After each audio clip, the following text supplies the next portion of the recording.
السلام علیکم۔ اس دنیا میں سب سے مشکل کام اپنی اصلاح کرنا ہے اور سب سے آسان کام کسی پر تنقید کرنا ہے۔ صرف ہمیں اپنی زبان سے الفاظ ادا کرنے ہوتے ہیں، جس کا چناؤ اکثر و بیشتر ٹھیک نہیں ہوتا۔ لیکن تنقید اور نکتہ چینی دو الگ الگ چیزیں ہیں۔ اشفاق احمد صاحب نے بھی اس بارے میں ایک بات کہی ہے کہ تنقید کرنے کے لیے علم کا ہونا ضروری ہے اور نکتہ چینی کرنے کے لیے جہالت کا ہونا ہی کافی ہے۔ آپ کی زبان سے نکلا ہوا لفظ زخم بھی لگا سکتا ہے اور مرہم بھی بن سکتا ہے۔ اب اختیار آپ کے پاس ہے کہ آپ نے زخم لگانا ہے یا مرہم بننا ہے۔ ہم بہت آسانی سے کسی پہ بھی تنقید کرنا شروع کر دیتے ہیں، لیکن الفاظ کے چناؤ کو مد نظر بالکل بھی نہیں رکھتے، جس کی وجہ سے وہ تنقید کسی کی دل آزاری بن جاتی ہے۔ ہم اس کاغذ کو تو سنبھالتے پھرتے ہیں جس پہ اللہ لکھا ہوتا ہے، لیکن اس دل کو بار بار توڑتے ہیں جس میں اللہ رہتا ہے۔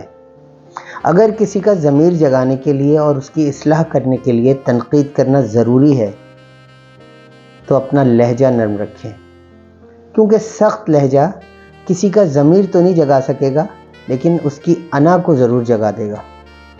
تنقید کریں، لیکن تنقید ایسی ہو جو کہ تعمیری ہو اور جس میں اصلاح ہو، نہ تو کسی کی عزت نفس مجروح ہو، نہ اس کی انا کو ٹھیس پہنچے، کیونکہ غیر ضروری تنقید وہ تلوار ہے جو سب سے پہلے خوبصورت تعلقات کا سر قلم کرتی ہے۔ کچھ لوگوں کا مقصد تنقید برائے اصلاح نہیں ہوتا، مقصد صرف یہ ہوتا ہے کہ دل آزاری ہو اور اس سے ہم لطف اندوز ہوں۔ لیکن یاد رکھیں، ایسی خوشی اور تسکین سے بچیں جس سے کسی کی دل آزاری ہو اور دوسرے کو دکھ ہو۔ ہمیں جب بھی بات کرنی چاہیے یا تنقید کرنی چاہیے تو لازمی ہے کہ ہم اپنے الفاظ کا چناؤ بہت احتیاط سے کریں، بہت محتاط انداز میں ہم تنقید کے لیے الفاظ استعمال کریں، کیونکہ الفاظ کا چناؤ نسلوں کا تعارف کرواتا ہے۔ اور تنقید سے پہلے سوچنا یہ چاہیے کہ جس بات پر ہم تنقید کر رہے ہیں، کیا ایسی کوئی کمی یا ایسی کوئی خامی ہمارے اندر تو موجود نہیں؟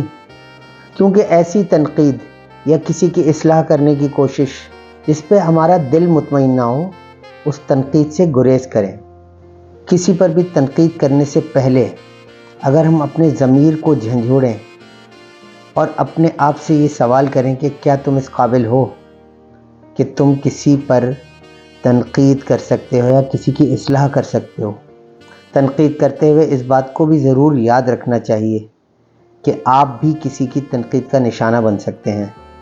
کیا آپ سمجھتے ہیں کہ آپ تنقید کرنے کی ہمت تو رکھتے ہیں، لیکن تنقید سہنے کا حوصلہ ہے آپ میں؟